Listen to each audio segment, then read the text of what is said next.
华视在地新闻继续来看，日本东京奥运明年的7月24要来举办，代表台湾的中华队所要穿的服装今仔日来公布。中华奥会邀请到设计师周如影替代表队量身打造开幕式的战袍，以传统的藤仔花作为设计概念，用这个图腾印伫个环保机能的布料面顶，要来传达愈在地愈国际的精神，要让世界看到台湾的骄傲。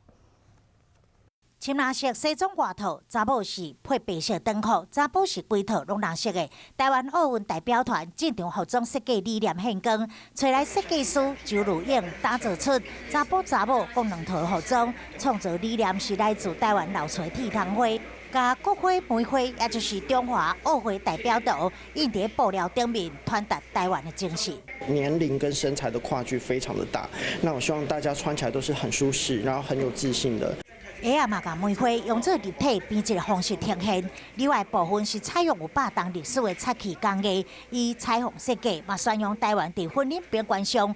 展现多元甲包容性。今年42岁，周如影是台湾头一位登上纽约时装周的设计师，作品是充满创意。过去曾经甲故宫有做过看界合作，嘛伫5位设计师当中表现上好、佳作对服的设计师。服装界的有学界的，最重要的，我们的里面有选手，所以选手在里面的分量是非常大的，因为这套衣服是要让选手穿的。日前，方俊凯摕着自由车男子公路参赛资格，目前台湾第6个种类，已经有20色的参赛资格啊！选手嘛积极咧备战，要让国际看见台湾。